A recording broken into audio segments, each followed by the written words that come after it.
And then we got these Arabs started attacking us. I think this is good to do this because the gurus, like Grant Cardone, Tony Robbins, okay? No offense, we don't listen to these people, okay? I felt my whole world shifting when he changed my name like that. Two Chassids with you. Yeah. If you make it all the way here, bring us with you. Slap us with you. Yeah, get these guys up in the morning. Wake these guys up in the morning and bring them. The bottom line of the pamphlet is the final test is about destroying your smartphone. That's what it's about. Welcome to the pod. 3, 2, 1. Welcome to another episode of Two Chassids in a Pod. We're here at episode 27, 28. 29, somewhere 30. along those lines. And yeah, we're getting famous over here. 639 subscribers. Thank you for all the ones that are subscribed. Thank you, bro. And then the rest of the world, what the heck are you doing? Your life. Exactly. Not watching Two Chassids in a Pod. By the way, that voice is our very special guest today, Rabbi Rom Tuvia Leibner. After I used to make videos, and he never put my last name, so people think Tuvia is my last name. You know? Yeah, I used to make your videos, yeah. Ram Tuvia Leibner. Baruch Hashem. Yeah. Welcome. This is my Rosh Kollel. When I show up. Yeah, you gotta work on that, Elio. Yeah. And he should be my Rosh Kollel. Not that's his fault, it's my fault. I don't show up to Kollel. But we still call you. We still call you. Try to get you there. It's true.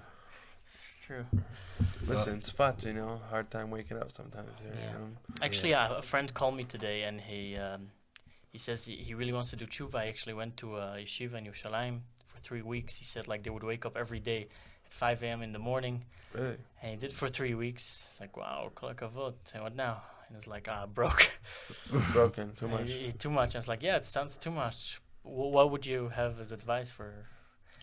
Well, yes, everyone has a certain balance that they need for their soul. Some people need to wake up at 5 in the morning. That's just what they need. And they just do that and they feel fine. And some people can't do it. And then people that can't do it, they have to just find other solutions, like waking up at 7. You know what I'm saying? Yeah, and what if they can't at 7? Or at 8 or 9 or 10? 7:30, 7:30. Well, if you can't wake up past 9 o'clock, then you have a problem. Yeah, that works. Well, that's why we're here. L'chaim, guys. Sure, some people will wake up and they stay up at night. It's a different situation. My brother works at night, all night. He goes home, probably 7 a.m., prays, sleeps till 3 p.m., 4 p.m. That's his life. He just stays up at night, But he has a good reason. He works, but the thing is, a lot of times he sleeps at work too. So hopefully his boss is not watching. No, he's a radiology tech. Oh, wow. So it's only whenever someone comes in the middle of the night to get a scan, he has to help them. Sometimes he go an hour or two, nothing going on. That's like an awesome job to me. He has a great job. He just out every night, he's fine with that. He's doing that since he was young, anyways. You should start a Zohar Chabur in the hospital. Mm-hmm. L'chaim, guys. We have just to introduce what we're sipping on here in this episode. We have here a brewer's whiskey. It's Israeli beer from Bazelet. Distilled beer. And then it gets distilled twice, exactly, double distilled. 50%. It's not a joke. You can get this. The guy who made that drink lived in the same neighborhood as me in Montreal. We used to go to the same shul, minutes away from each other. And now we both live in the north of Israel. 30 minutes away from each other. His father lives 5-minute walk, and he lives 30-minute drive. Yeah, it's a small world. Small Jewish world. It's amazing. But l'chaim, it's very good. It's very good. If you're under 3 years old, don't drink this. Unless you're over 8 days old, you can have some wine. There we go. Just on that day, and every Shabbos. So Kvod Rav Ram Tuvia, what's your story? Where'd you come from? From Montreal. Grew up there all my life. We grew up. Everyone used to go away for the winters to Florida and Montreal. That's what people do, It's like winter break comes, everyone goes to Florida. Okay, but I never been to Florida. Never been to whenever we went on vacation, came to Israel. We had family here. But then we grew up more traditional. My mom's from Israel originally. My dad's from Canada. So we were always you had things growing up with, but it wasn't as certain things weren't as strong, obviously, growing up. And then in my later teenage years, I started getting more into Torah, started learning more, And I started like having a very strong desire to be in Israel. How does that? Yeah, how did that happen? How did that happen? How'd you get into Torah all of a sudden in your I get the Torah. teenage years? I don't know. Something like woke up in me when I was like probably like 16, 17. That it was like I realized like people were like doing things that had no purpose to it. Like I just like happened to realize like know that at a young age. Like I remember I was like, Wow. I was in school. I was in like health science. Okay, we're studying. Everyone's studying chemistry, all this stuff, organic chemistry, physics. Okay, and I was talking to this friend of mine who was there in the library, and he's telling me he wants to be a dentist. And I said, why do you want to be a dentist? And he said so he could make enough money so he could take 2 weeks off every year and have his vacation. I said, that's probably not the best reason to be a dentist, you know? Sounds very depressing. Yeah, so it's like people are like thinking these kind of ways, and I was like, wait, none of this. But what do you want? What do you want?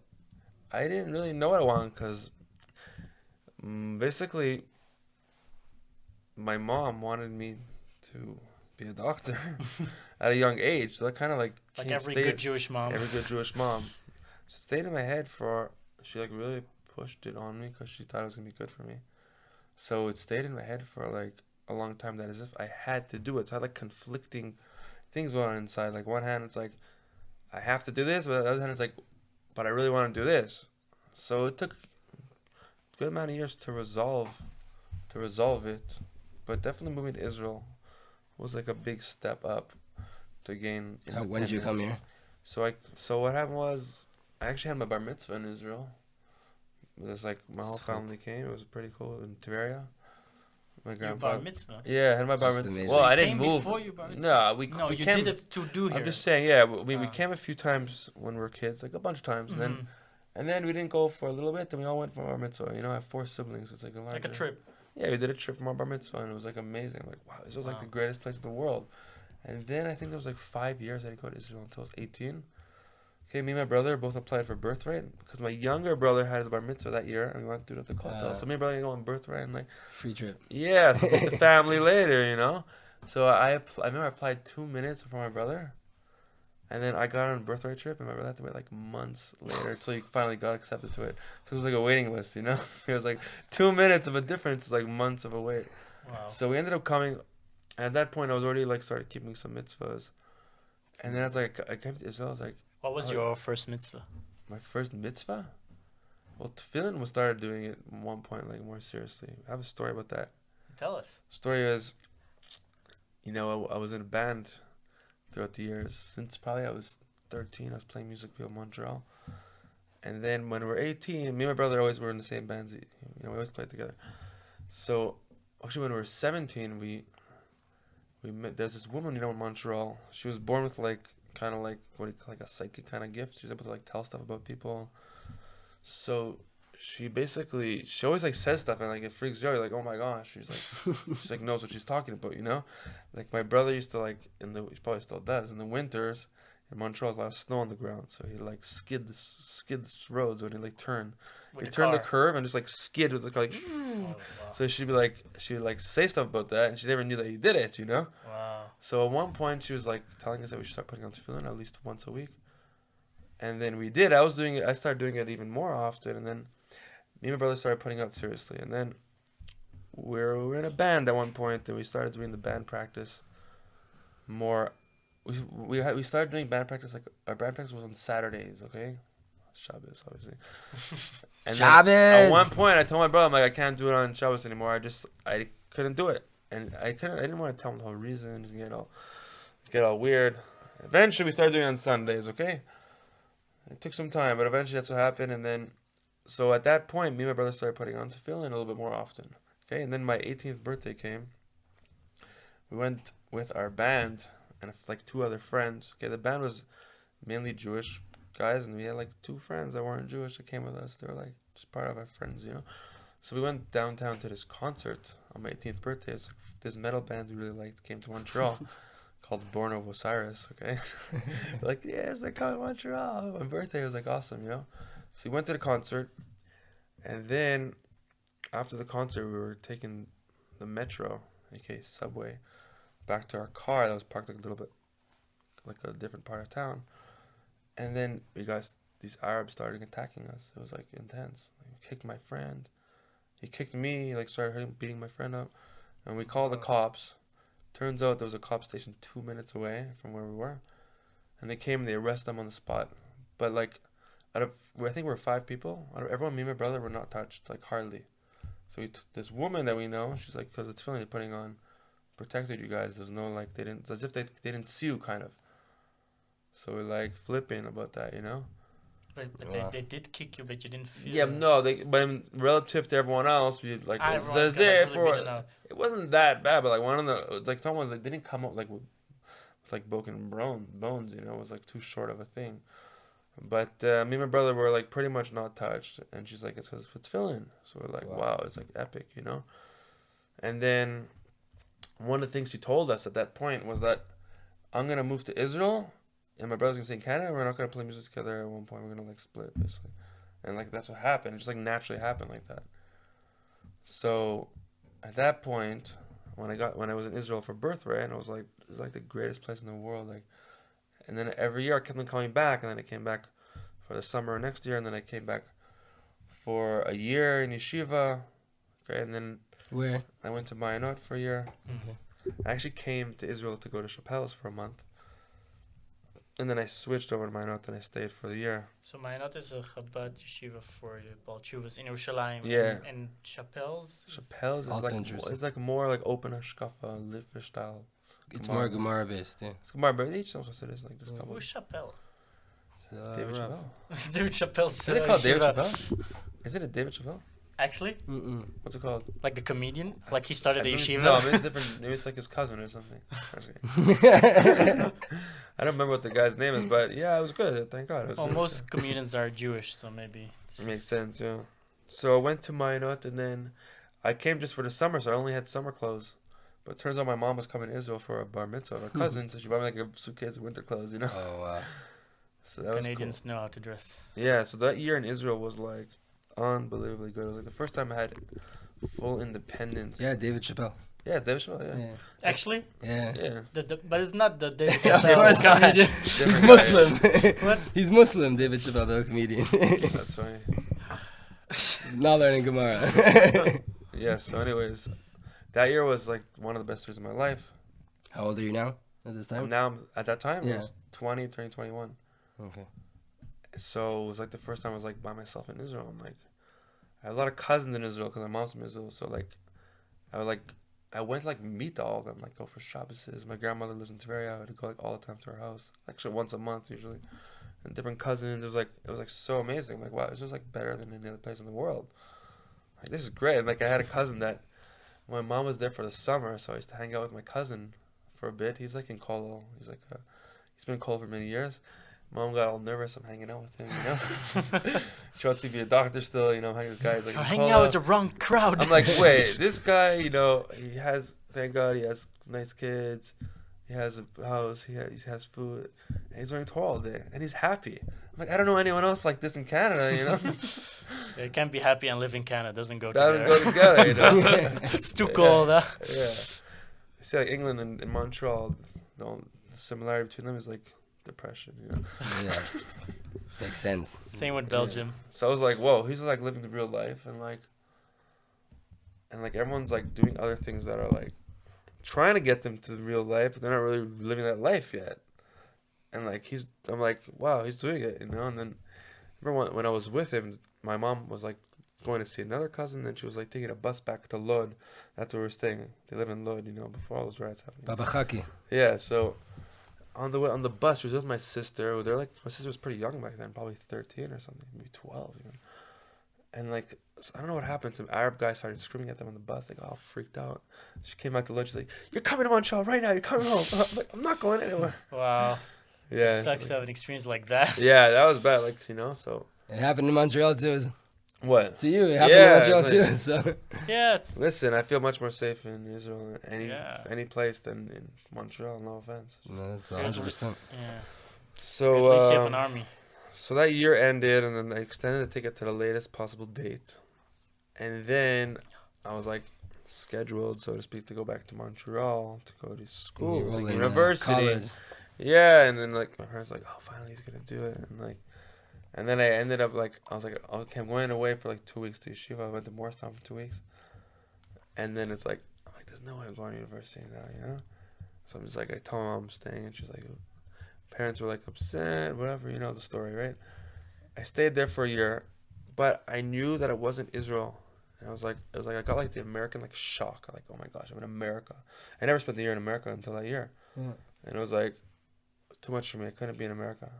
And then it's a very intense place to be. It's very intense. There's a lot of philosophies going on in the area, even if you're from whatever, you know? And people have like their way of doing things, and it was like, I'm like, this is not Israel. I can't be in America. And I would like tell the rabbis there, like, I want to go to Israel. They're like, no, stay here. A lot of manias, you know? And then one time, one of the rabbis was like, he said, okay, write to the Rebbe. So I said, okay, I'll open up Igor's Kodesh. So I went to get one of his farm. I wrote a letter, put it in, opened it up, showed it to him. What does it say? It says, don't stay in yeshiva on the Chutz La'aretz. Go to Israel and stay there forever. I'm just like, he's like, okay, there you go, you gotta go. It's just a coincidence. It just happened to be. I might have opened. So, no such thing. So, me and Shammai, we both came to Tuvia Derech together. We applied to Bishluchim, Tuvia Derech. You guys the same age?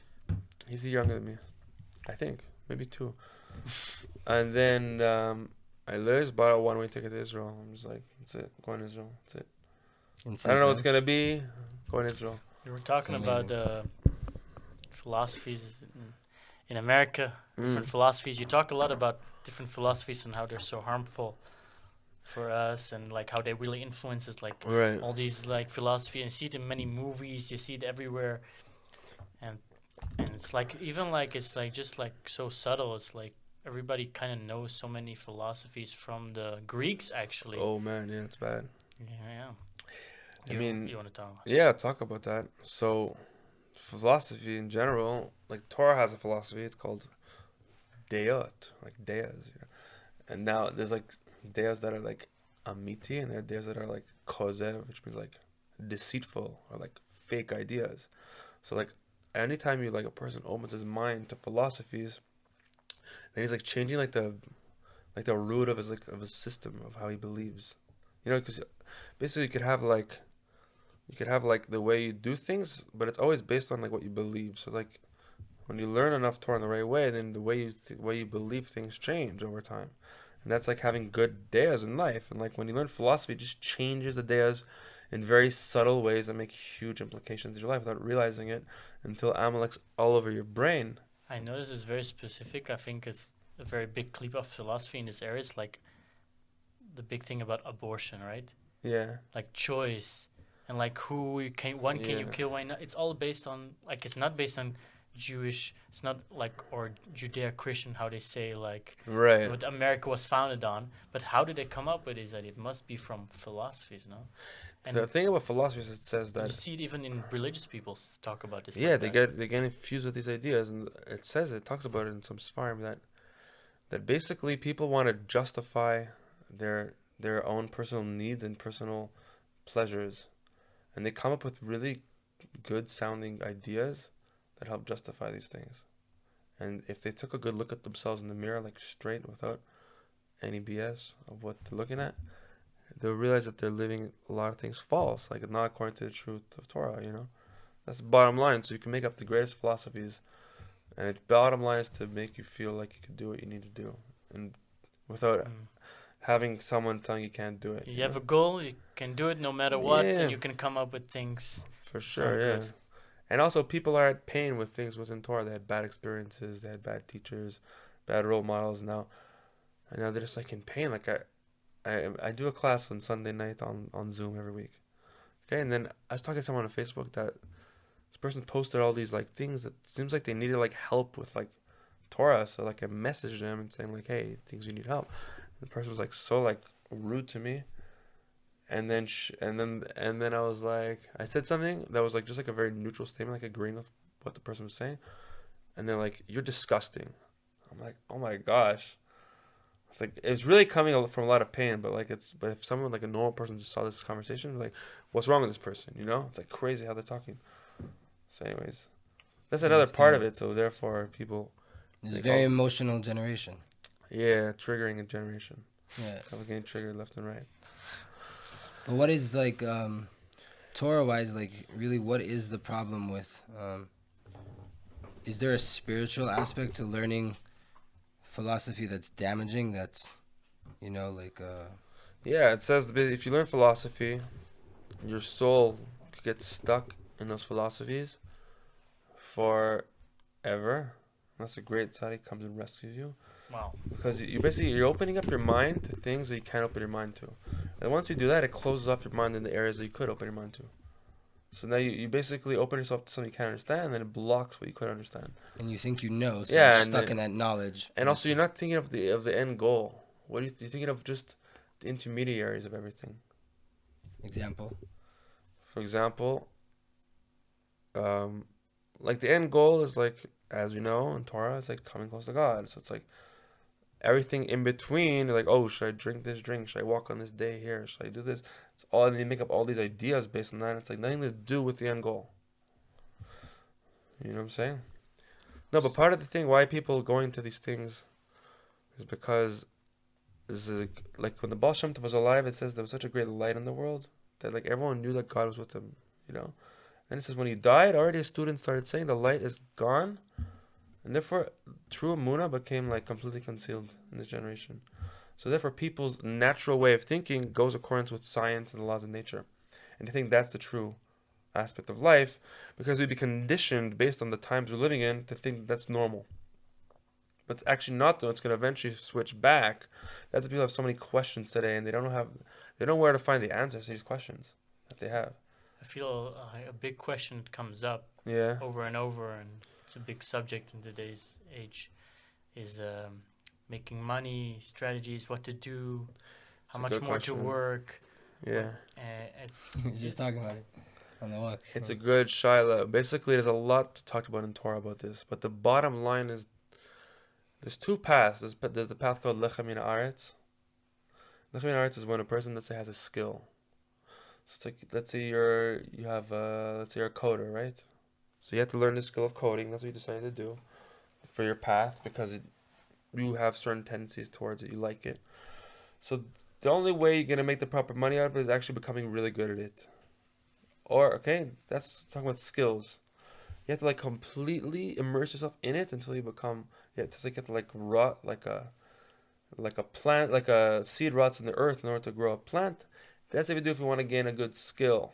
Okay? That's that. And if you don't do that, like a lot of people choose skills.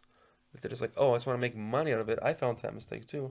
And you don't end up liking it. It's like your ratzon's not there. You're not gonna. No one's gonna hire you. You burn out after a while. You can't do that. You can't. You're saying because you're just doing it just for the money. This generation doesn't work.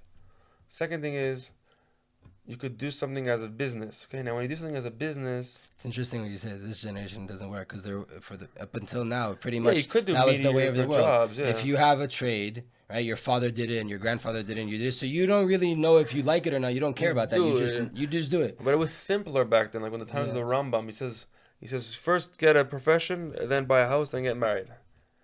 That takes like 6 months to get a profession and get a house, or a year. Take a year to in that time. Yeah, you learn a profession like on the job. You go to someone who does it. You start doing it. Now it's impossible. 6 months later, you buy a house. What? Today, you could go to school till you're 50. You can't buy. You have to kill a few people, maybe. Yeah, I'm saying. Okay, so that's number one. The second thing is talking about business. Okay, he talks about in the Sfarim, like the Mitzvah, he talks about at the beginning of Derech Chaim. He says there's two paths in business. He says one path is when a person focuses on his avodas Hashem in a very concentrated way, and his tefillah, he has a lot of avanira, and he drags that with him the rest of the day. And then the ishtadlus he has to do with the amount of effort he has to do in business is only a minimal effort, and he gets the bracha that he's supposed to get. That's option number one. Option number two is you don't put so much emphasis on Torah, you put it secondary, and then you fall into always having to think about sales and marketing. He says that in the Mitzvah. How many years ago? Over 150 years ago. So therefore, you're always thinking about strategies. Okay, that's when we fall into what's called in the Breslev Chassids, actually brought down Zohar. It's called Me'ore Esh, or it's called Taivas Mammon. Okay, it's when you run after money and you always have to think about strategies and how to increase the business. And people, especially Jews today, they became very tricked in this topic, and they think this is good to do this because the gurus, like Grant Cardone, Tony Robbins, okay, no offense, we don't listen to these people, okay? They tell you that's your dignity in life, is to do that for your family. But that's a trick of the Yetzer Hara that makes you fall into Tabas Mammon. And look to Imran, chapter 23, talks about this. And it says that it's the Klalis of Avodah Zarah of all the nations, the general idol worship of all the nations, is to get you to fall into this, to constantly think and worry about money and think about strategies to grow your money.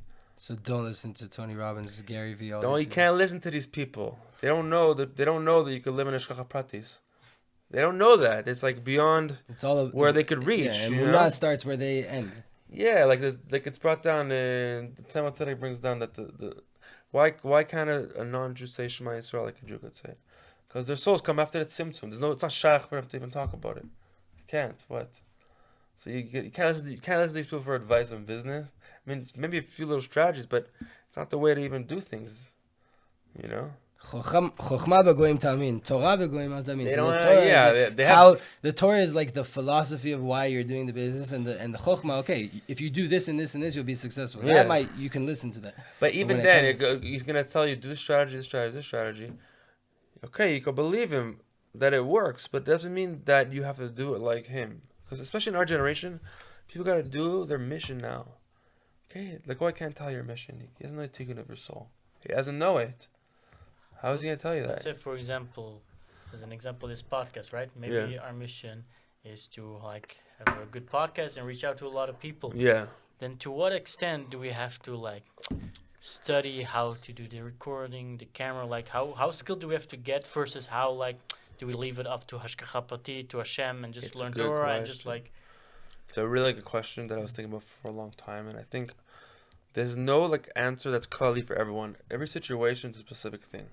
But there is in one of the Bas Laganis talks about this thing, and how much you should go into the Chokhmas Chitzonius that's related to your Shlichus. What does that mean? In English, it means a person's involved in something within the world that's worldly, outside of Torah.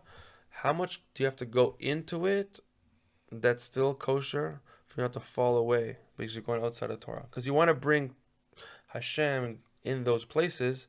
How much you have to put yourself in there? So, part of the advice there was that what did it say again? It talked about. Move it here. I don't remember which part is 40 of them. You know. Oh wow! It's one of the 40. It's one of the 4. What did it say? It said.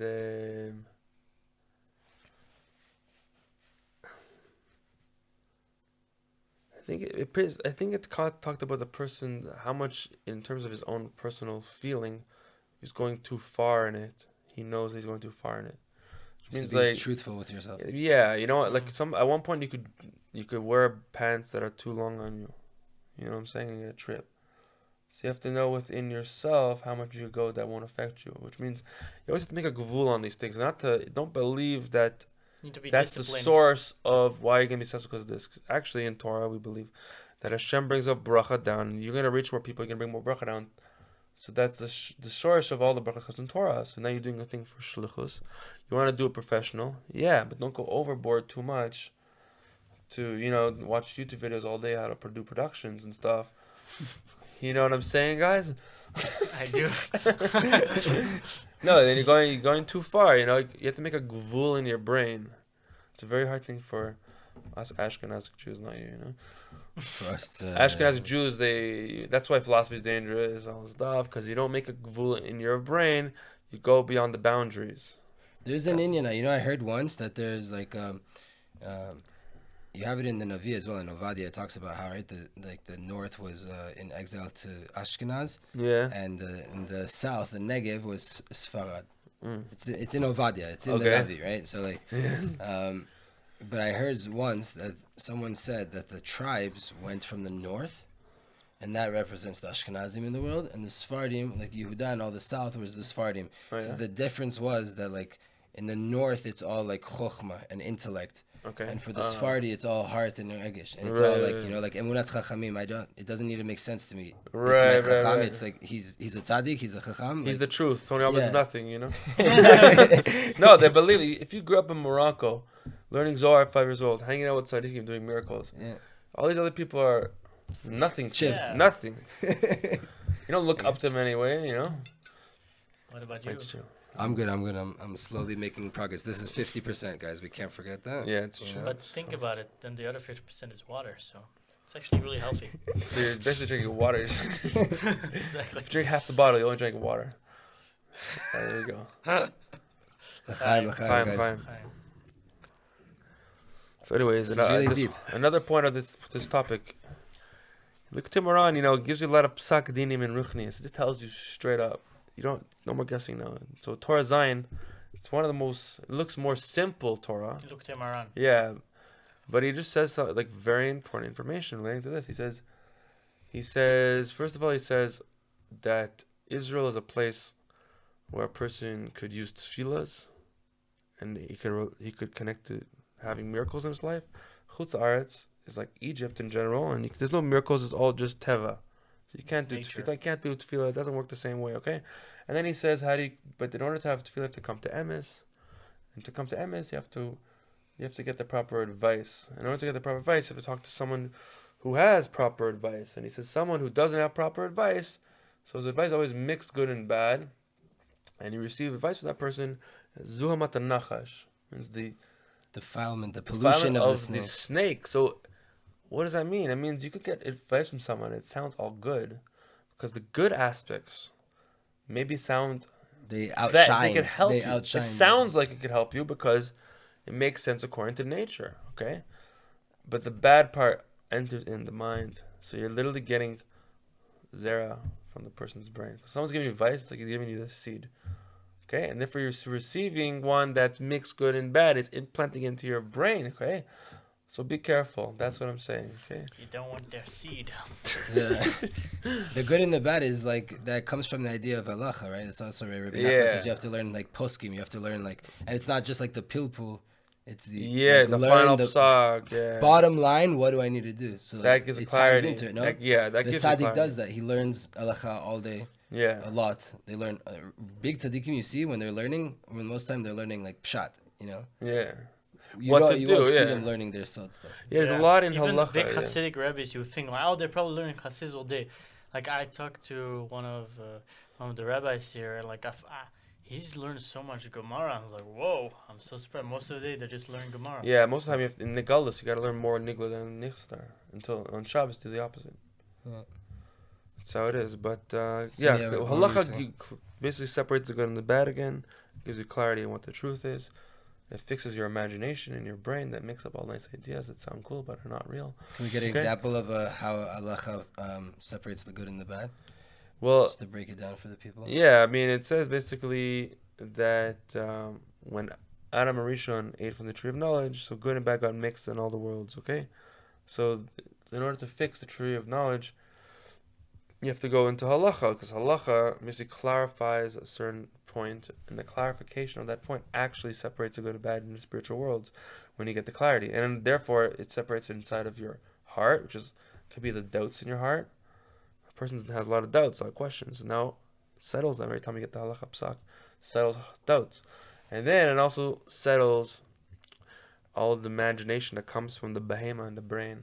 Okay, you have an animal inside of you, which is your body, okay, animal soul.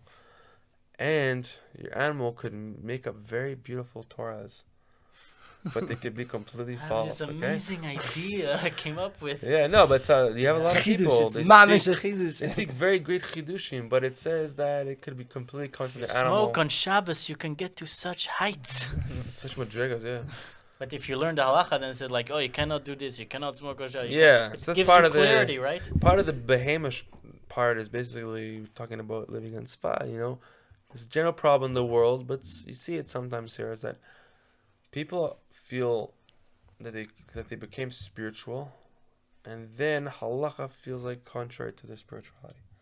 They want to be in the spheres, you know what I'm saying? They want to do the cool they're stuff. up in the upper worlds, and they're not telling me, if I get dirt on my pants on Shabbos, according to the Mechaber, I could wipe it off. According to the Ramah, he says being strict like Rashi. So if an Ashkenazi, if someone, let's say your foot touches my pants on Shabbos, so I get dirt on it, I I can ask the Sephardi to wipe it off for me. That's what comes out of it. Okay? Oh, now we've become your slaves. I see. But you could ask us other things, like if your soup goes lower than Yad Soletis, Yeah. I could put it back on for you, you know? So it's different things, okay? So it sounds like kind of crazy, actually, like all these different things, right? But that's to the mind that's pagum. That's to the blemished mind. It sounds crazy because we're all blemished minds. So it sounds like spirituality is important. Allah is not important, but it's actually the opposite. This stuff is like the main part of Torah. It says it's the way to get the main spirituality. part of the Torah is the laws of Nida and the laws of bird sacrifices. And it's all the secondary parts is called paparas la-chokhmah, which is condiments of wisdom, is astrology, gematrias, things like that. All the cool stuff everyone wants to know about, you know? Like, you know, calculating people's names, telling you about what personalities, who you can be a good shidduch with, all the cool stuff, you know? That's all condiments of wisdom. It's so funny. I came to the Stropkova Rebbe when I got engaged. I came with my wife to his house. Yeah. And like he looks at us, and my wife waited, and I gave him the invitation, and I said, and he like looked for like 2 minutes. Yeah. And he like smiles. So I said, Kvod Harav ma, like what, you know? What do you see? Yeah.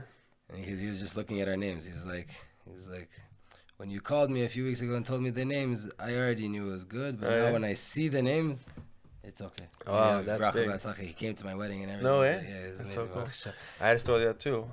Someone told me about this thing about the names. So I was like thinking about what is this whole thing. And he was telling me that he knew someone getting married to someone else. He checked their names. He saw it wasn't good. But he didn't want to say anything. He wanted to be responsible. They later on got divorced. Okay, that was the story. And then I was at a wedding here in Tzfat when I was dating my wife, and that Rebbe from Bnei Brak, what's his name? Rabbi Gottlieb. From Telstone. Yeah, what's it? No, Sheikh. No, I mean, what's it called? Ashlag. Ashlag, yeah, sorry. He's from Telstone. I think it's from Ashlag Rebbe came to do the Messiah Kedushin. I was one of the 80, me and my friend. So the Ashlag Rebbe, he's like, he's coming, by the way. He's in Tzfat now. He's going to be here Shabbat. Oh, yeah? I think he might already be here in Tzfat. I'm sure he doesn't remember me. You never be surprised. Many years ago, yeah. Be surprised. 7 years ago. So I'm writing down for being an 80 after your name, your parents' name. So he says, "Oh, your parents have 5 kids." I said, "Yeah, you know, like he knows all the cool stuff, you know." And then he just knew. No, by seeing the names, he's able to check it out. Just by seeing the names, he knew how many. I think he calculated it on his phone or something. But so then he goes to me, my friend. We're both single at the time. He goes, "You guys married yet?" We're like, "No." He's like, "You have a watch?" I'm like, "Actually, I just got a watch recently." He's like, "You got to go to bed at 10 o'clock every night to get married," as he tells us. And then I told him, "I'm already dating right now." So he says, "What's the names?" So I was afraid to tell him. I was like, "He's heard the story." I'm like, "I don't want to mess anything up." How many kids am I going to have? Yeah, so he checks the names out, and he goes, I'm like a little bit scared. He goes, "Excellent names." I'm like, "Phew." You know, but it's like, he didn't know you were going to add Tuvia. He didn't know. Now, okay, by the way, when I added Tuvia, the mazana. No, it stayed the same sign. I checked it. My sign said it's a Hashgacha Pratis. Isn't that crazy?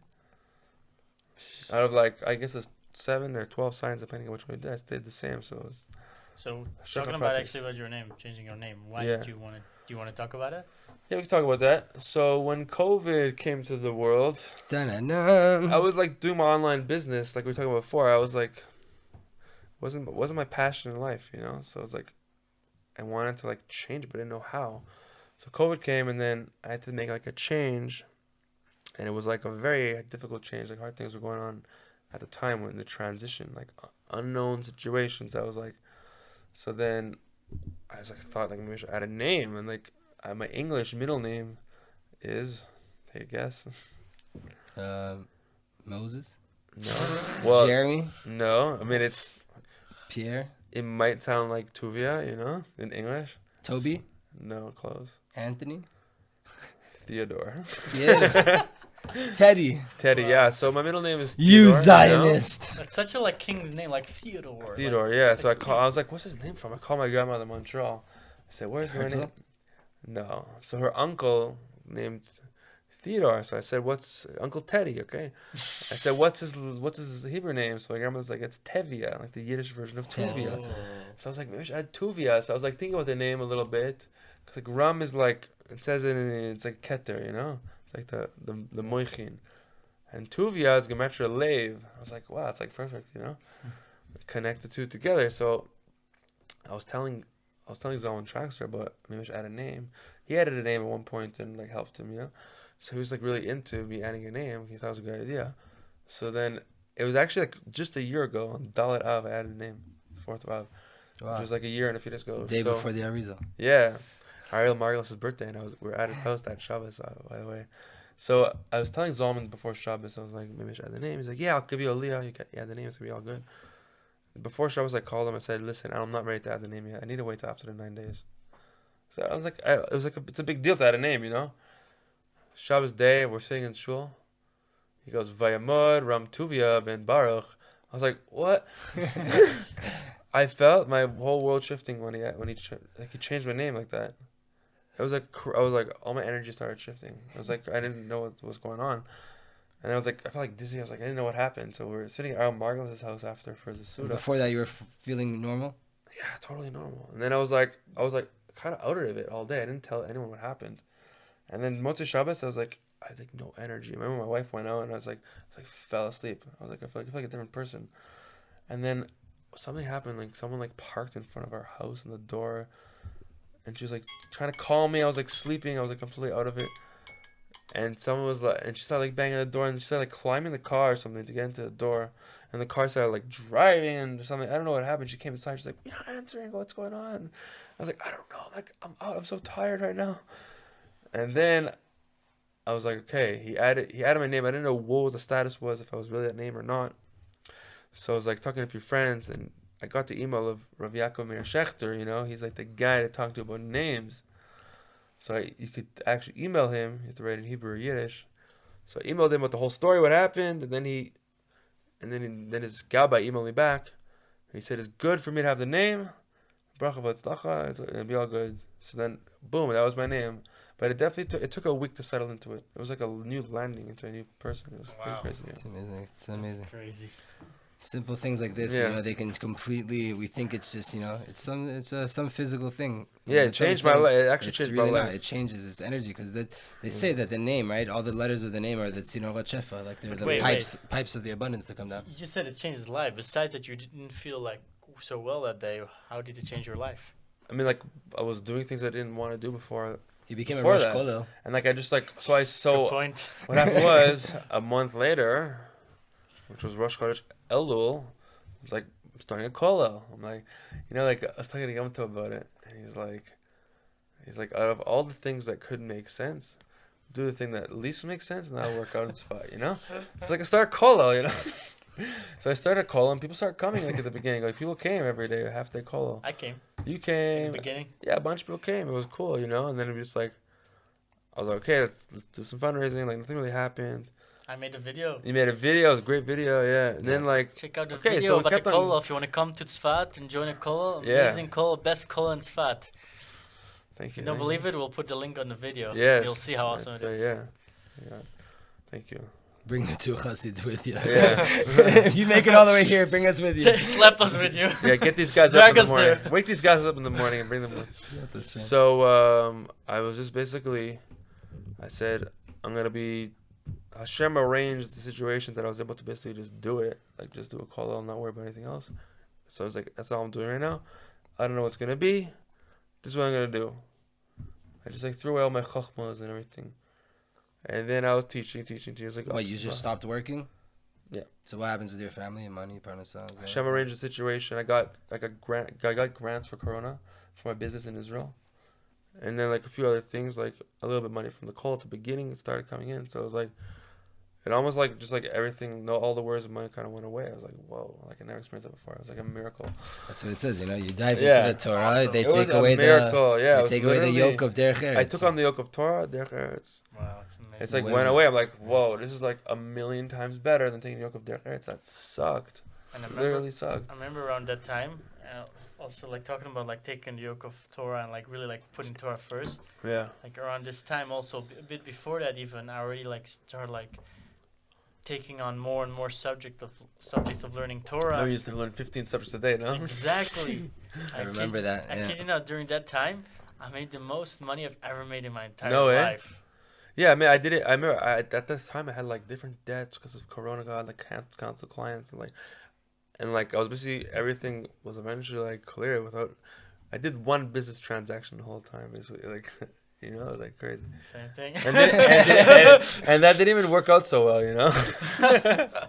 It's amazing. It's amazing because when Yeah. if you go through life, right, and you're not connected to Torah, so then these are just a whole bunch of coincidences. You know, I had a good month, I had a bad month, I had this. It's scary to live like that. It was When really you hard, live with yeah. Yirat Shamayim and you're connected to Hashem, even if you fail or not, it doesn't matter, right? You're succeeding, you're failing, it doesn't matter. You're conscious of that there's Hashem and He runs it. Yeah. Then you pay attention to your actions. You know to do cheshbon nefesh, Right. and you see the results. And you're in Hashgacha Pratis. You're not Yeah. you're living in Hashgacha Pratis. You're not like living in like, and you don't have. God doesn't want you to worry about physical things when you're worrying about your Torah, soul. yeah. to If the you're full focused extent, on the you know? on the most important thing in the world, then let Yeah. someone else focus on the things that. There's enough people focusing on that. You know what I'm saying? So It's also such a slave. It's so annoying to I focus on know, these little things. dragged into it every second. It's like, what do I live like that for? It's terrible. And it's a heaviness that you carry with It's terrible. everywhere. I mean, people gotta do it, but people have missions within that.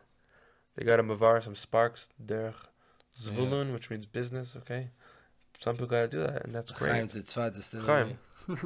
Yeah. So anyway, so at one point, Pesach. So I was doing the call. People were coming. People were like working and coming, and I was just like there every day, pretty much. And people were coming even when we had a break. Pesach break came. People still want to come. I was learning every day during the break. Up until like a week before Pesach, I had to stop. But like up until then, I was like coming at least for an hour to a day, you know. And then, you know, thank God we had a connection. A friend of a friend, he like contacted me through the person that was in the kollel, and he was like interested in like funding the kollel. And then basically, thank God, it was like a big miracle that happened. So I wasn't gonna do anything differently, and I know it was gonna be, you know. So then it just worked out that after Pesach we officially started paying people, and now we have, thank God, 12 people being paid, and still a few more people come on top of that. And we're, God willing, looking to grow more now. We are what? Wow, we're like 27, 26 shiurim in. What do we? Oh yeah, we did it. We did good 3 months of halacha shiurim and a lot of On Shabbat, we're learning a lot on We're learning Shabbat. Hilchos Shabbos mainly in the kollel. It's amazing. It's amazing how my life has changed since being part of the kollel. Really? Every Shabbat is different because I look at Shabbat completely. You know, I know. you it's a live whole Shabbat different through your thing, whole yeah. entire week. Yeah. You're learning Hilchot Shabbat because even if I don't make it to the kollel, I try to catch up. You know, like I try Yeah, to still yeah. go through the packet and still try to make up. And it's you bring Shabbat through every day of your week, and then when you get to Shabbat, you're much more conscious of like that action right there. Like, Yeah. do you know what you just did? Like Yeah. that is like You know what's going on more. Yeah. It's real. Yeah, you're preparing for Shabbos all week. it's beautiful. It's great. Yeah, and I think the kollel has really changed people's For sure. lives a lot in the city. Like people like now they have a place to learn that like they never like learned like this in depth, and we have English stuff. There's an achdut as well in the kollel. After, yeah, and also Very- my partner in the kollel, I chose him because he's like a very trustworthy friend that I know him for many years. He doesn't have his own interest in it. He actually just wants to do it to help me. He's like one of the nicest people I know. Okay, He's a tzaddik. and it was a kind of like a crazy thing that he felt like kollel also changed his life just by being part of it. Like he had like these things that he didn't take care of for a long time, and he had to like take care of them because we were opening up a bank. It was like all these like kind of like leftover bills like no one wants to take care of, you know. Yeah. And then he had like this like miracle that like I was telling him for like a couple months to apply for the Corona grants in Israel, and then like something happened that right after he decided my partner in the kollel, something happened that he was able to apply for it. He got like huge amount of money like in one shot and like paid everything off without any effort. It's like a huge miracle that happened to him, you know. He's like really happy about it. It's like awesome. It's amazing because you know it's along the same lines that you dive into the Torah, everything else starts to sort itself out. Yeah, there's still ups and downs, you know. It's not a perfect life. Not trying to 100%. lie to anybody. It's actually hard. It's probably harder than most people's lives, you know, because you have to like push. That's you the can Rashi trust Tevot. on it, but you're gonna. It's but. I mean, you trust in God in day, but it's like it's a bumpy road. I mean, like people want like things said, and it's like the You're gonna have truth of the challenges matter is that always. it's probably a daily challenge. Okay, that's the Yeah. truth of the matter. Even though it sounds all good on camera, but it's actually a daily challenge very to hard. be connected to the Torah and to push away all the things that are trying to push away from doing that and all Rabbi the Leibner stresses. Yeah, he said life is. I like what he said. Life is a school of Emuna. yeah. I remember he said that. It's a school about like it's all challenges, and then his like CDs when me and my are wife crazy. we were going to something, I would try to think about like really this is all like just like why are we here, to go through challenges. This is literally why we're here. Yeah. To go through challenges. And then when you realize that, you look at everything different. Everything we get. Oh right, you relax. Everything is about challenges. Yeah. Okay, right.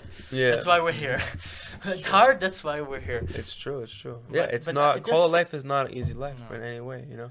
But it does say that when Hashem says like in Torah, right, that when you put your focus on Him, He'll take care. You take care of His stuff. Yeah. What He wants, He'll take care of your stuff, Yeah. right? Yeah, yeah. I wrote it in the Igros Kodesh like a week and a half ago about these kind of things. Certain concerns are on my mind. I opened the letter, literally the details, talking about what I wanted to know, and then it was telling me like the right advice on how to fix situations and how to relate to the kollel. The advice was basically by putting all my efforts into teaching properly and giving everything to the kollel, everything else will be fixed automatically. That was like the bottom line advice of what's going on. It's amazing. So it was like the craziest, clearest advice I got for this thing. It's like you don't have to search anymore. You know, You got it. you got the advice. That's the tachlit. advice. Like, don't make any cheshbonos or anything. Just like go. Like, It's Torah 18, like what Moran, right? When you know Yeah. the good and you know the tachlit behind a thing, oh yeah, and yeah. you're happier in life automatically. Life is better automatically. Right. The It's- bus I was love that late. Torah. Why? Because it was gonna, it could have Sure. exploded, and I missed it. Now, like Yeah. now you're not gonna get upset when the bus is late because you Right. understand that you know the reason behind everything. It's a great. The greatest line of Torah is it talks about the tachlit of this is this, tachlit of this is this. It's tachlit of this is to have a home, and tachlit to have a home is to do mitzvahs. And then later on in Torah it says, tachlit of that is shashrei olam haba. So the Yeah. greatest line I ever heard is like Pleasures of the world. desires for the pleasure for and the desire. pleasures for, of the future world. Yeah. It's amazing. It's amazing. But it's like that's the concept of the Dor Shvi, which is like the reward of Mashiach. Because reward of the Mashiach is like dir b'techtonim, it's like Chabad. dwelling place in this house. Okay. In this house. In this house. In this house, that's why he says house. And the next thing he says is, what's the point of that? Shashu olam haba. What does that mean? If you learn Tanya, chapter 36, he says the seventh generation is receiving the reward, which is Shashu olam haba. Yom Shekulo Shabbat. That's the thing, yeah. So Days. And you just, that's why we're learning Ilchot Shabbat now. Isn't it? yeah, So- exactly. So basically, we want a dwelling place in the lower worlds. Hashem wants a dwelling place in the lower worlds. We prepare it, and then when He comes here, it will be like Shabbat all day. Yeah, it'd be great pleasures. It's amazing. So one No of more the phones. You're not Oh, getting phones. let's talk Only about kosher the- phones. Only Go kosher ahead. phones, yeah. So my phone is actually not technically a kosher phone. It doesn't have hash on it. Don't tell anybody. But Sheretz! the internet is blocked on it, okay? Drive. But don't tell anybody. I could text people on it. Okay. How Don't many- show. how- Don't show him our phone. How many lashes is that? Like 3, it's not bad. 3. Ah, that's okay. How many 3 are minus like 1. smartphones? It's Skila. Can't even talk about it. Okay, so go ahead. Smartphones, a What's kosher phone, the- what's the whole idea? What's you the know? idea here? What's going on? Mine says "Smile, Hashem loves you," and yours says "Nokia." It's true. No key, no So- throwing up, no vomit in this Oh. one. No key. No key, that's good. So I used to have a smartphone, Okay. okay? And then having a smartphone, I felt I was living a cyber world all the time. You're always on, you walk on the street, on the phone. You sit in the house, you're on the phone. It pulls your brain every time, okay? Everyone knows this. People sitting in labs all day working on making phones more addicting, so you'll stay on it longer, okay? Every color you have on the phone, every app, the way it looks, just to pull you in more and more, okay? Now, a person thinks, okay, phones brings me all these conveniences. I could call anyone in the world at any time and video call them, okay? The benefits outweigh the. Yeah, you could check your bank statements. You could Learn post anything stuff on you want. social media, go on Safari, all these things. Okay, the question is, what's outweighing what? Meaning, is it giving you more in your life or is it taking away your life? That's the Yeah. shaila. Okay. You want to be like stuck to all those things constantly. Yeah, so I felt like when we were younger, we used to have AOL Messenger, MSN Messenger. Yeah. And, you go on MSN and you talk to your friends, so much fun, and then you would go and have an adventure outside and ride your bike, And now it's you're always on MSN, all the I time. remember actually You like forgot how to ride a bike. Yeah. Even the bike that you ride is on the Xbox. Yeah. back in the day in school, we're in school and then you go back after school home and then you go on Messenger and talk to a lot of people from school. and then you come back to school and you don't talk to these You people. don't talk to them. Yeah, it's true. It's like I remember one time I deleted Facebook for a few years, and it's like now I started making friends. You know. Wow. So like you could actually be in touch with people purposely, not just like their photo or something. You know. Yeah. So anyways, when I got rid of the phone, it was like. It literally felt like I had withdrawal symptoms in my brain, like you stop a drug. That's what it felt like. It literally is that. And like for a few days, I was like, wow, like it feels like your brain like sucking energy. And then I started feeling simcha, happiness. I started feeling like presence. I started feeling like enjoying being in the moment without anything else. And it was like a really good feeling. And then I just found ways to replace the things that I needed on my phone, on my computer, by getting an Android simulator. But the thing is, like, now you walk around with your laptop yeah, everywhere. yeah, you walk around like, hello. Just the phone at home. We know someone that has a kosher phone, but she has an iPad, so she always carries an iPad. She's like talking to people on an iPad. Yeah, it's like funny. You have like that feeling bag, but it's really a laptop bag. Yeah, so you have your laptop around. No, but I don't have. I separate the cyber world and the physical world in front of me. It's like. Halacha, the good from the bad. It's good for me like that. It's like, okay, when I'm so like people think that they need their phone now because they have to do this and this, but when they get rid of it slowly, they realize like, I don't need this. I can plan things out better. I used to have like all these notes on my phone. Okay, now I have it on Google Drive. I have all this information. One time I saved this thing and now I just have it whenever I need it. That's it. I don't have to be on it all the time. Yeah, but what if you have like a chiddush and you're out in the street? I have a recorder on my phone, by the way. Okay. I can voice record. But you can always have a pen and paper. Some people still do that, I think, you know. Some guys in the call still have pen and paper. Some guys. What about the trees? What about the trees? Oh, save the trees. Pen and paper. Yeah, well, this takes up a lot more. This is probably way worse for the economy than using paper. This is also, whatever, the electromagnetic things. Waves. Messes up the brains. It steals your mind, okay? It literally just it. steals your mind all the time. Yeah. It's built for that, yeah. It's built for stealing your mind. Now, obviously, you can use it as a tool for parnasa. So if you know how to use it, it's like a weapon. It's dangerous. But you can't know it. It just pulls you in. There's no way to know it. Is it klipat noga or is it lower? It's huge machlokes, I think. I don't know The Lubavitch full Rebbe answer said, to I it. think, was talking about those things. It's So the Rebbe, the Lubavitch Rebbe said that. Well, we can't say. Come on, this is 2008. This is the concept in the Basigani. It says you got to take the sheker of the world and turn it into a keresh. Keresh is a beam of the Mishkan. So people are like, okay, you take an Apple iPhone. There was no smartphones Yeah, they in didn't have 1994. smartphones. That's true. Now it's a different monster, you know. Also, it's like the Rebbe said, the Rebbe was very against having a TV, from what I know. Mm-hmm. Now everyone's walking around TVs in their pockets. Yeah. That's the so thing. what do you think? What do you think? Back then, a computer was not even like as powerful as the calculator on this phone. You know. Yeah, the smaller it gets, the more powerful it gets. Okay. Yeah. Now, someone I know here in Tzfat, they said one of their friends had a dream with the Lubavitch Rebbe, and he said in the dream, I don't know why all my Chassidim have smartphones. He said they don't. So there's certain needs for it, but I think like people realize they have needs for it at work, but they don't want to be in it all the time anymore. You know. No, I do feel like it's like sucking my energy. Sucks your life force, man. And You I watch remember one time movie. when you convinced me for a time to not use my. Yeah. Didn't work for too long, but that time that I didn't have it, it was. Like you said, I felt simcha in the moment. 15 topics of the Torah a day. Exactly. You're learning 15 top. How many learning now? But at the same time, I felt like there was also something lacking inside me. Like I feel like I'm not doing something. You know, he felt, I remember, you felt like disconnected from the community. You didn't know what was going on with the guys. You didn't know, like... That was a small thing. That was something, but I don't really like people anyway. But... Yeah, you never see anyways, you know? But no, what bigger thing, actually, like, I felt like I have to use my skill for Hashem, and I wasn't doing it. I was like, learning a lot of Torah was great, but there was something... No expression. Yeah, you have to express yourself by making movies. And that's what you gotta do. Exactly. So and then I started doing that, but then I get sucked away. So I need to find a balance, I guess. Maybe the balance is having a camera and putting an Android simulator in a computer. Yeah. It could be that then you're just like out on the streets, you're filming stuff, but you're not on the internet. Okay. I think that's really You're not on the internet. I think that's really what I should be doing. Is pretty much home though. Why want to be on the internet all the time? It's like you know why? What's the point?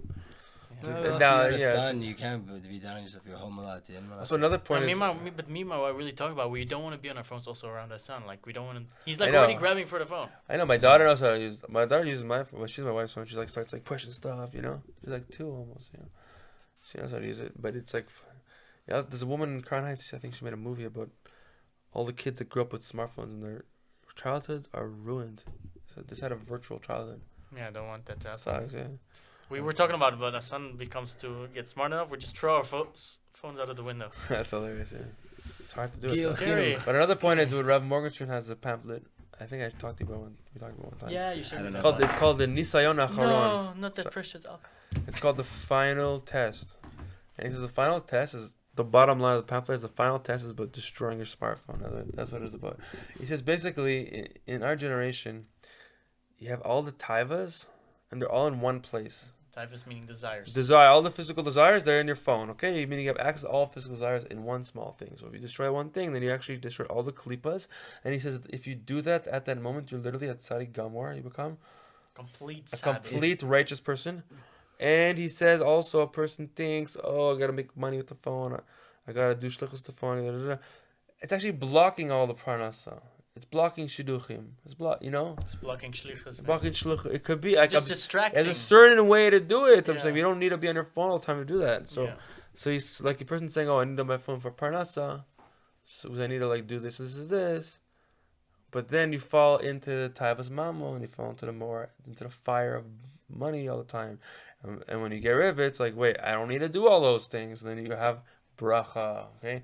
And you start making real money. Yeah, there's such a... I heard, my friend told me he heard a share of this guy saying that all the guys who made real money in the Chassidish world in America, they all have kosher phones.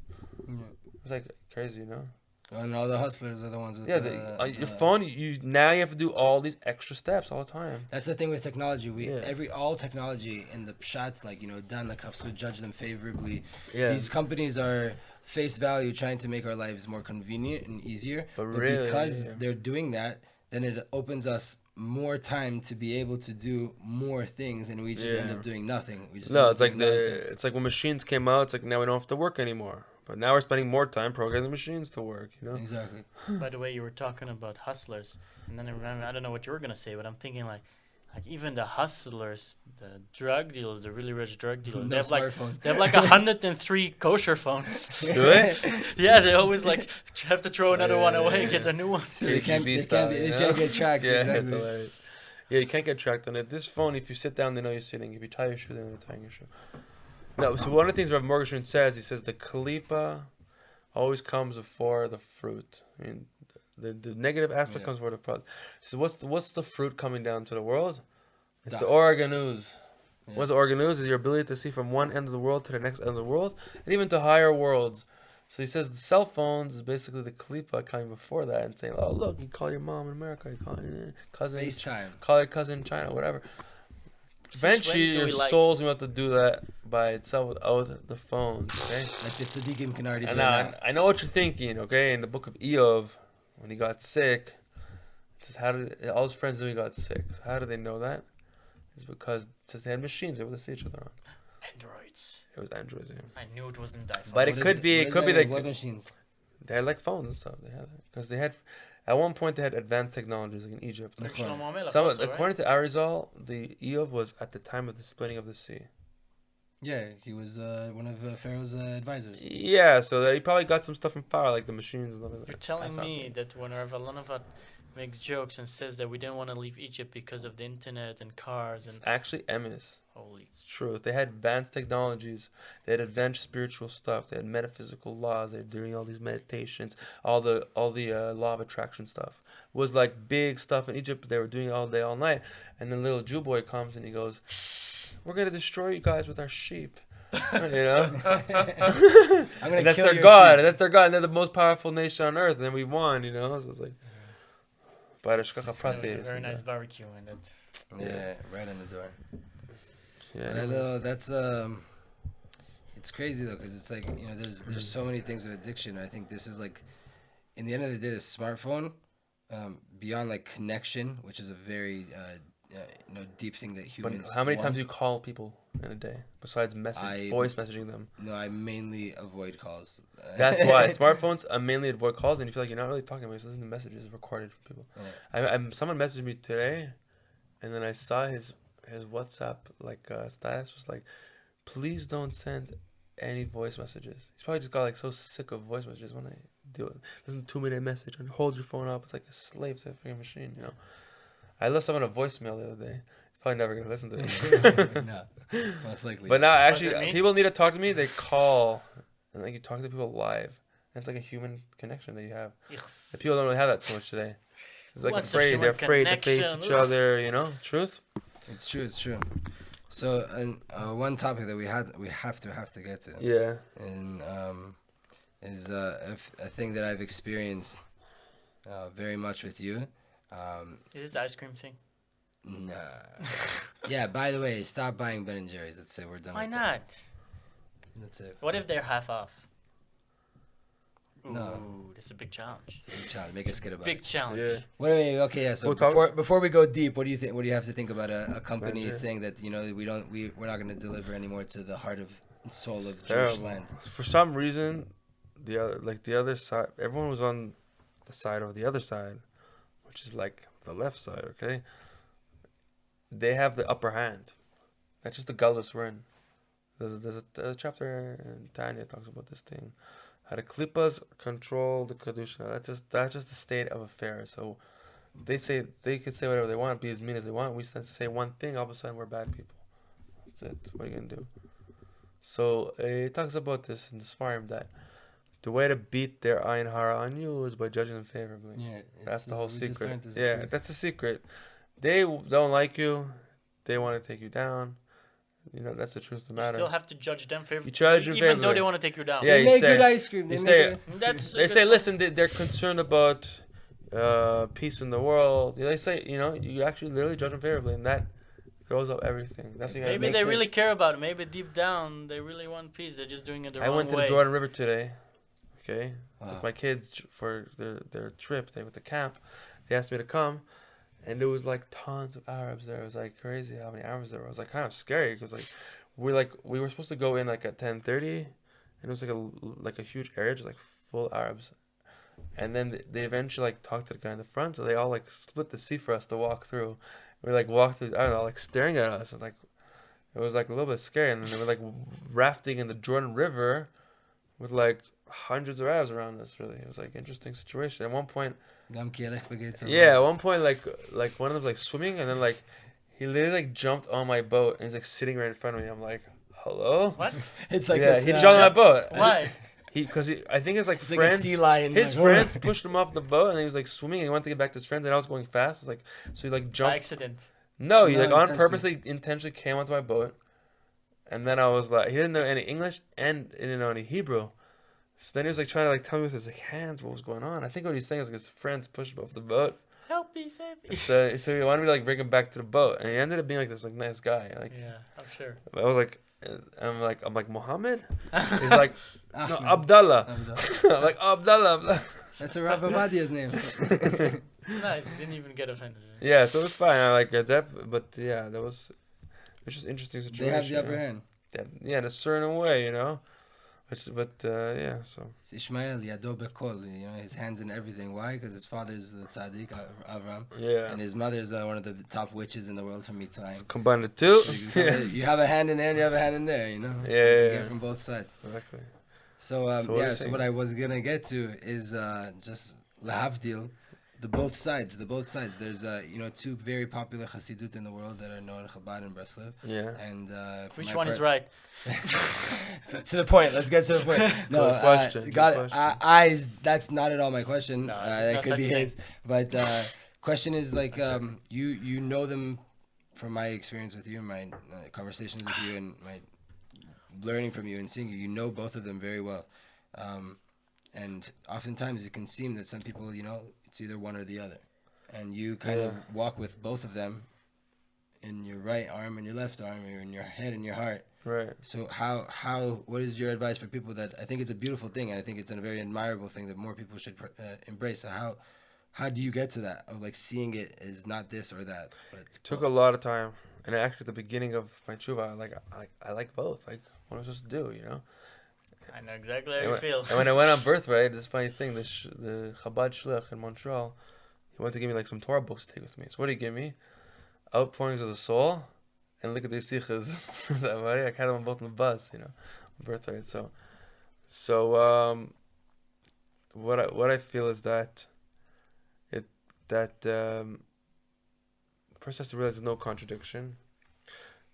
That's number one. No, because they're two different faces of the same thing. There's no real machlokes between tzaddikim. People feel like, oh, you're going to this tzaddik, you can't go to this tzaddik, you know? It's funny because like you would see someone go to like every caver in Ukraine and Russia and stuff like that. They go to Baal Shem Tov, they go to Levi Berdichev, they go to this, go to that. They won't go to Breslev. Why not? Like, what's going on? You go to every caver, all of a sudden Breslev, you're not going to go. And he says about his, like, it's the highest thing, you know? I never went. I can just only imagine, you know? It's just an interesting thing. Like, why... You went to every caver besides... No, I never went to this choir in what's it called? In, like, Ukraine and all that area. I never went there yet. But, so it was like, you know, looking into the different things. Like, why are people so, like... people are also very triggered about Breslev in general. Like, people that are not Chabad, like, they could be triggered by Chabad, but then everyone else is, like, triggered by Breslev.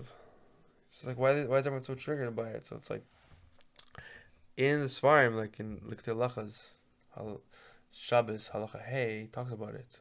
Okay, he talks about how he was able to mevarer, which means to refine all four elements of his soul fully. Okay, which is the earth, the air, the fire, and the water, which represents bad midos. Like earth is laziness, fire is like anger. So he went into all of them and completely transformed to holiness, 100%. So therefore, he said he has the power to completely destroy Amalek. So therefore, anyone who learns his Torahs will be able to destroy Amalek as well. Okay, that's what the philosophies. Because if you learn a lot of like deep Torahs, you can still come up with bad philosophies that will bring you down. For sure, it's very easy to happen. Especially the more smart, the more problems. Okay, because you're gonna come up with nice ideas that are false. Okay, but when you learn his Torahs, he gives like a very clear psak, like don't think like this, don't think that, and it becomes very clear, like advice, you know. So he says, since he's able to completely destroy Amalek, therefore anyone who comes and learns the Torahs could also destroy Amalek. He being Rabbi Nachman. Yeah. Okay. So therefore, what does the Baal Davar, which is like the Samch Mem or the Satan, whatever the other side do? They make a big machlokes on him, so you're never gonna come to him to finish the battle. So it seems like he's, you know, some crazy rabbi. Yeah, it seems like he's crazy ideas. Yeah. You shouldn't learn his Torah. Yeah, his Torahs are like, when you first look at them, you're like, whoa, it's like, it's crazy. It's also like, you feel like you don't understand what he's saying. Fairy tales and all this nonsense. He has like his stories. You like, every story is about a king. Like, you could laugh every time. Like, there was a king and this thing. Like it's the same thing every time, you know? It's actually one long story, they say, but for people on the outside, it's like, what is he taught? Like, a lot of it is like very like transcending you. But he has the power and the potion to destroy Amalek, okay? And the person gets very clear in his ruchnius when he learns these Torahs. Now, on the other hand... So, but there is a difference, though, yeah. I would say. Like, because you can learn... Like, some people oppose certain Torahs, and I think we can all agree, like, that's wrong, right? Because... Like what? Like, if you oppose, for example, one book of Chabad... Yeah. Then you're... Then what did it say? You said it. Yeah, it's in the Torah, chapter 61. Yeah. It talks about then you receive from the Acharim the whole Torah, and your whole Torah is you're so messed up. backhand. Yeah, you don't judge properly, all that stuff. Yeah. Yeah, and the same thing with whatever Torah you. Yeah, anything you reject. Yeah. It's all Torah, like Shirim Panim yeah. Torah, like you said earlier. Like there's more. There's different faces. Yeah. But then there's also the thing about like a derech. And what do you think about that? Like, a person has to have his derech and his ways of doing things, his ways he connects. But then you could have like things in additional that your soul needs, and people are afraid to do that today. Yeah. They're afraid to say like, yeah, like a person's like, okay, he's Chabad, he does chitas, he does these minhagim, he does halacha similar ways, but he needs to do his bodedus. People think today, oh, I can't do that, it's not Chabad. There's nothing further from the truth in that, because you could see within Chabad's farm and look at the Diburim. He talks 30 pages about the greatness of his bodedus. All the tzaddikim did it. Also the Rashbat, which is a teacher of Rabbi Shab, he did his bodedus. You have all these things. Call it No, that's not his bodedus. He said his bodedus. His bodedus? Talks his bodedus about it. It means isolation. Okay? And all the tzaddikim did it. And Rabbi Nachman just pushed it because he saw that everyone's going to forget how important it is. So he says, guys, you have to do this. Okay? Therefore, you can have your derech, but just, you have to be honest with your soul. And be just open-minded. You know, I mean, you don't have to be like crazy, like I'll do everything. Just like, what do you need for your soul? Be honest with yourself. Do you feel close to God? Do you feel kedusha on Shabbos? Do you feel maybe something's missing? Yeah, so like Maybe okay, a fairy tale. you have to wake up your soul, okay? And the fairy tales wake up your soul, you know. And I feel very strongly Chabad, obviously, but like I feel the best times is when I was doing it. Really? Like it's amazing. It like changes everything the whole It day. openly changes your soul, man. So that's what I'm saying. People are afraid to be like, I need this for my soul, because they feel like, oh, it's going against my derech, but it's actually not. And on Yud Aleph Nisan Hayom Yom, it talks about on your birthday after his birthday. And also Exactly, the Rebbe says it. Yeah, it's on his birthday. It talks about Lubavitch how to Rebbe. And also there's a gem video. I looked for it. I'd never seen it, but I had two friends independently tell me that the Rebbe was bringing, the Lubavitch Rebbe was bringing on Chai Tishrei, which is the Yurtzeit Of Rabbi Nachman. Nachman Sukkot. Yeah, and he was talking about the way Rabbi Nachman talks about how to do his birthdays. And the Rebbe was doing a Farbrengen on that, on his birthday, okay? So just think about that for a second, okay? And also, you know, the Fruit Rebbe learned the halacha. He took away the Torah with him everywhere he went. It's this stories, okay? So that's the Breslev side, and then what can we take from Chabad? Like, so the thing is like this. This is my current understanding of the whole situation. Breslev, he brings you all the tikkunim of your soul. He brings you the details of it and how you're gonna fix it and what are different problems that come up. Chabad, you see, doesn't talk about it so much. Why not? You're telling me it's such high Torah and you're not telling me how to fix myself. So the answer, what I understood was that if you're going to the Rebbe for the advice, the Lubavitch Rebbe for the advice, he gives you a very clear advice without having you have to think about it. just as far away. He just goes, you do chitas, do this, that's it. And then all the tikkunim happen automatically. For example, we talked about before. One of the things is how the Sitra Achra is controlling the world now, right? So, and then you're going to tell that someone who's Chabad, and they're going to say, what are you talking about? The Rebbe never said that. The Rebbe said that we're in America, it's a Medina Shel Chesed, it's a country of kindness, the government's good. Go along, and then, so a person's going to say, the Rebbe talked like that. That's the truth. So what's the fee on your staiti, according to my humble opinion, is that obviously the Rebbe knew what was going on in the back of the scene, so why was he not telling anybody that? Because he said, L'chatchila, just think like this. And all the tikkunim will happen anyways. Then you learn Focus on the positive. It's the Rebbe's no, but then you learn L'Ktam Moran, where we talked about chapter 55, where he talks about how to judge the other side favorably. Mm-hmm. And that's how you take the Ayin Ha'ara off you and do all these things. And the whole long thing. So Rebbe's always just like, he didn't tell you all the things. He just says, guys, Medina Shel Chesed. And then therefore everyone just thinks like that. And then it all happens automatically. Judge them favorably. It all happens automatically, yeah. But where's the Rebbe pulling from? I'm not saying for sure, but no, but he probably sees a Lamaila. He sees a Lamaila, what's going on. So exactly. He knows the situation that America really is a big threat to Am Yisrael. But the only way we can do an Amtaka, the only way we can sweeten it is to judge him favorably. That's what I think. It could be I'm wrong. I'm just so comes Rabbi Nachman and explains to you the process of it. Explains the whole thing, yeah. Whereas Chabad will say, but that's But then within the Torah of Chabad, the advantage of it is that it explains you the details of Ruchnius. It's just like a huge aura. And you can't live without that either. How can you live without that? Meaning, explaining?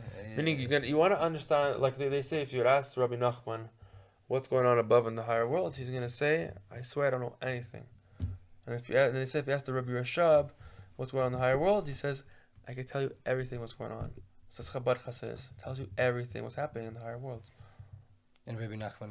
It's different. It says because he says he reached like a level where it was like the empty space, right? like the almost Ein Sof. So he brought down like the purpose. He brought down Torah that was like pathways to come close to God. And then Chabad, they brought down like the greatest Chochmas Elokus that ever existed in the world. It's like unity between the Baal Shem Tov and the Arizal and the Zohar, like fused together, and it's like it's powerful in your brain. You can understand it. Nothing else is like that, you know. So therefore, you can't live without that either, you know. Yeah, you need it all. So what are you supposed to do? You know, you got to do both. So, but obviously you have a main derech, but it just why cut out the two most powerful Torahs that exist? Why cut out one of them? No point. And it's very funny because like Rav Lifshitz also talks about it's like Chabad is Chabad, it's mochin, it's intellect, it's the. But it's actually meant for the midas though, really. It's meant what? It's meant for midas. Because they're meant to go from there down. You're supposed to have to avas Hashem and all that stuff, but it's harder in a generation to do the same things it did back in the day. So you need so what are you saying? No, that like it's the intellect, and then you have the midot, and you have the lev, then you have the heart. You have the heart of Breslev. You have the, all these different things. But Yeah, and there was also unity between one of the descendants of Rabbi Nachman married the descendants of the Alter Rebbe, Baal Tanya, and it says that through that union Mashiach will come. That's what it says in the book, in the Chaim Moran, it says it. Also, the Baal Tanya was a contemporary of Rabbi Nachman. Yeah, same generation. They praised each other very highly.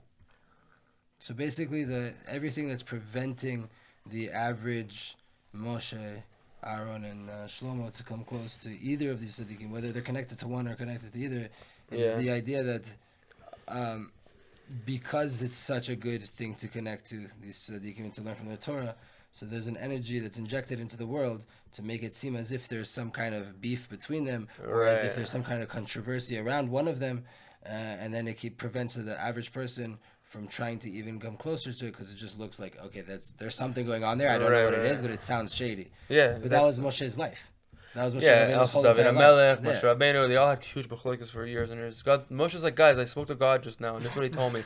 Everyone's like, we just want meat, leave us alone, I want watermelon and chicken now. Yeah, so it's like what happened. It's like all the tzaddikim had big revelations of godliness, and then it's like, this is what came down from heaven. Like, this is really important. It could help you right now, I really like how Rabbi Jimeir Morrison puts it. Yeah, he combines all the things. He's like, so he helped me a lot with this stuff. His Torah, as I read from it, like put it together in a very clear way. Like, what tell you some things he said. So he says like this. There's a book about the life of the Alter Rebbe. It's called, what's it called again? Most Chabad families have this book. I think I have. It's not an English book. It's a Hebrew book. Oh, I forgot. There is also an English book about it. Yeah, there's like a famous Hebrew and everyone has it. I forget what it's called. But in that book, he says that whoever goes against Rabbi Nachman goes against me. Yeah. Okay, quote. That's what all the Rebbe said, and then Rabbi Nachman said about himself that Levi Yitzchak of Berditchev is a Sar Meot, and minister of hundreds. No, tens. Meot is 10. Oh, sorry, of 10 of Esther. No, maybe Meah. Yes, Sar Meah. Sorry, yeah, you're right. Sar Meah is 100, and then he says the Rav, which is the Baal Tanya, they call him the Rav. He's his Sar Alafim. He's his minister of thousands. And the Ram Morgan explains that the Alter Rebbe was the main revelation of the Baal Shem Tov, and he had to bring to the world Chokhmah. So he brought all the Torah within the Chokhmah. So it's Aleph, and he went 1,000, but it also means to teach. Yeah. So therefore, he's pointed over Chokhmah. So therefore, there's different like pathways that came down, and he explains like how they work together, and it's like you can't make that stuff up. It's like so clear that it's like emes what he's saying, It's amazing. Yeah, it's amazing. Mm-hmm. To live it out is one thing, though. He's proving it from the different books. I'm not like saying it like randomly. And what I want to say about Rabbi Morrison is he says it really simply. He puts it like this: like there's 3 ways of looking at Torah. One way is like how most people do is like in this level of bina. How it's like level of understanding, like separation, like it's or this way or that way. That's it. Like I know my way, it's this way. That you're like that's what you understand. Like understandably, I just understand it's this way. And then there's another level. It's a level of chokhmah. It's like wisdom, and that's like above. It's like from this heaven perspective. How you see everything really is one. Right. Everything is like from the level of chokhmah. Everything is really one thing. Right. And everything is the same. But then there is also a problem with that because the point is not for this world to like. Just everything is one and that's it, because then we could have stayed in the Shemayim, right? The point is like no, to make like a separation, and then in that, and that's the level. The third level is keter, is like to see the separation and like really appreciate like how they're all one, but appreciate the individuality. Yeah. How they all bring something really beautiful. Right. Like even Breslev, Chabad. I'm sure even Sadmar. I'm sure. 100%. Sadmar has amazing Torah. They're stark, man. They're stark. Amazing Torah. Rav Yoel. It's true, yeah. That's having sounds all the time. They have little... they have pamphlets? Little pamphlets. 20 shekel get a Satmar. Oh, yeah? Satmar Torah. That's cool.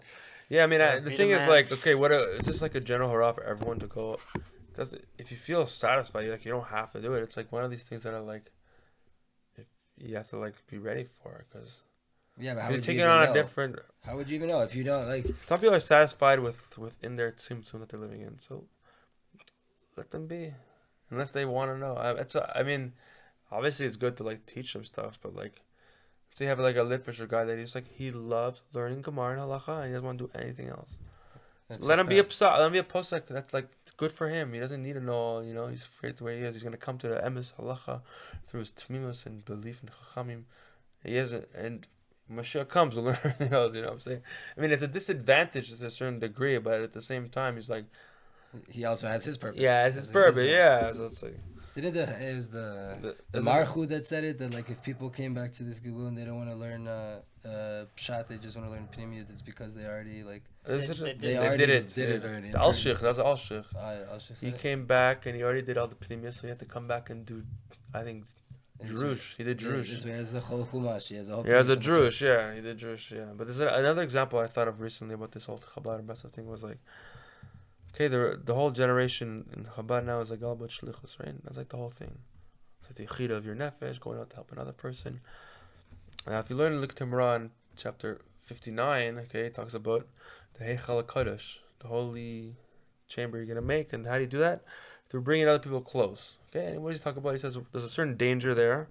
And danger is that you're going to take on the energy that the person has. If he has bad energy, you're going to all these random people, try to make them from, okay, all of a sudden they're like spit out all their bad on you. To take a hot shower before Shabbat. No, yeah. I mean, so he says, it's a whole long Torah, but he says basically by giving yourself constant judgment on yourself, then it brings out a fire inside of your heart, and that fire comes out and it burns all the bad energy that's going to come and hit you. Okay, so therefore you're not going to be affected by the things when you're going to help other people. So, l'chora, like this is my own thoughts. I don't know if it's true or not, but like the Rebbe will represent the Netzach. The Rebbe is like Netzach, like the seventh, right? Netzach. Also Netzach, they're both Netzach, but so the Netzach is like the concept of like the war. So it's like the fire coming out. So it's like when he sent people on shluchos, he already like Mamela had the tikkun there. He like prepared it for them that it was going to be such a way already. Obviously, people still fell and being affected, but it's not like happening blindly, you know. It's like is pouring, then it can't be. Yeah, exactly. It can't be bolea. Yeah, that thing too. There's such a thing. The Rebbe used to say that it's Polet, not bolea. Yeah, exactly. That if like a shliach goes to Hodu, like how am I not going to be affected by all this avodah around me and all these people that I'm bringing to Kiruv? Like, well, as long as you're giving out, then you can't receive. Maybe it's a similar. So I'm just thinking maybe it's a similar concept that it's like, it's brought out in like a different way. But Rav Yitzchak talked about this that Torah when you deal with other people, yeah. He says that he had, I think it was Baba Chaki, I'm not mistaken. Yeah. I think he said in Baba Chaki that Baba Chaki used to take boiling hot showers. Oh, yeah. Someone I can't remember who it was. One Tzaddik that he used to take really, really hot showers every Friday. Yeah. And they'd ask him why, and he said it was that like because of this Torah that like you burn off. It's rish pe'esh, like rish pe'esh. You burn off everything that's surrounding you. Right. Hot water. Yeah. Erev Shabbos too. Yeah. Crazy stuff. It's cool, anyways. Hashem, Some of my thoughts, you know. It's chassidut is a very interesting world, and a lot of the times it can be very lofty. And I feel like the more that it's connected to halacha, and the more a person is connected to basic, bottom line, what do I have to do Judaism? Yeah. Then the chassidut becomes so much more sweet. It's true. Yeah, you can't just go get drunk all day, you know. Yeah, exactly, that's what it is. It's like it's like being high all day. It's a form of escapism. If you just go and learn deep Torah all day, you're escaping your life. That's what's happening. You're not facing any of your problems. It's I think I said this before on the podcast, but Rav Tuvia Leibner once asked Rav Shlomo Carlebach, like, you know, how do you get all these hippies to make tshuva? Those people are on drugs and you're getting them to do tshuva. He said, give them a stronger drug. So he said, what do you mean? Heroin. He said, Likotei Moran. Oh, yeah. Really? Of course. That's right. Likotei Moran. Rav Kook's son. So, wow. It really is. It really is a drug. Yeah, it's a pretty strong drug, yeah. All right, let's finish with this drug. Okay. How about that? Israel, betach b'Hashem, ezamu maginamu. Chaim. Oh yeah, this is And maybe you want to give us, the world, your message. Oh, first we should ask them the questions. Oh yeah. We have questions we ask every guest. Oh yeah, okay. The first is. What was the first? What music do you like? Let's put it that. What musicians do you listen to? So I actually, when I was like a teenager, I was very into metal, progressive metal, instrumental progressive metal. So I still listen to some of that today. It's just like instrumental dafka. a lot of it instrumental, like guitar music. So I'm no a guitarist. words, I'm a guitarist. Just the instruments. The guitar is like words for me. It's like more powerful than the words, you know. So I love that kind of music. So, Wow. but I used to be into that really too. Really? Like who? What? Like who? Like the bands? Yeah. That's too embarrassing. Okay, fine. Talk about it. If you want to I watch listened her unedited, Go to Patreon. yeah, there's some good like Israeli music these days. Sharibo, he's good, Yeah. you know, like stuff like that. It's like good pop music, you know. I started pop in the end of the day is good because it just like hits you, you know. especially now that we have, Yeah, but I like those. kosher minagnim. Yeah, you have some good stuff today. Chapter like 3, look at them. Yeah, that's true. All right, too. next Learn. question. Yeah. If you would be on a lonely island and you could take 3 or 4 a few things with you, what would you take? Like for the rest of my life. Yeah. You gotta take the tefillin, you gotta take some svarim, you gotta take some food. That's it. That's it. You should come up with Well, better 3 questions. things. Books, tefillin, and food. I guess, yeah. Yeah, Unless fish. they have food there. Yeah, fish, You got yeah, coconuts and stuff. You know? Coconuts and fish, you're good. And the levavot dekel, like Yeah. palm hearts. And if you would go on a road trip, who would you take with you? What's the deacon? Which Tzaddik am I taking? Yeah, you have to be specific. Cause On a everyone says their road wife. trip, like across America or Your something. wife at home. Yeah, no, your You wife. have to take your wife to Uman. Yeah. Yeah, maybe we'll go to one. Rav Torjman told me actually now. He says if I've never been to Uman, I should leave with my wife right now. To go? Yeah. Well, before it He closes. says go right now with your wife, and then. You never been? No. You want to go next week? Yeah. On the weekend? Let's go. We're going to your son. I can't next week. I have family. But anyway. 2 weeks. 2 weeks. So which tzaddikim are you going on your road trip with? We're going Like- to JewishLaw next week. Mm-hmm.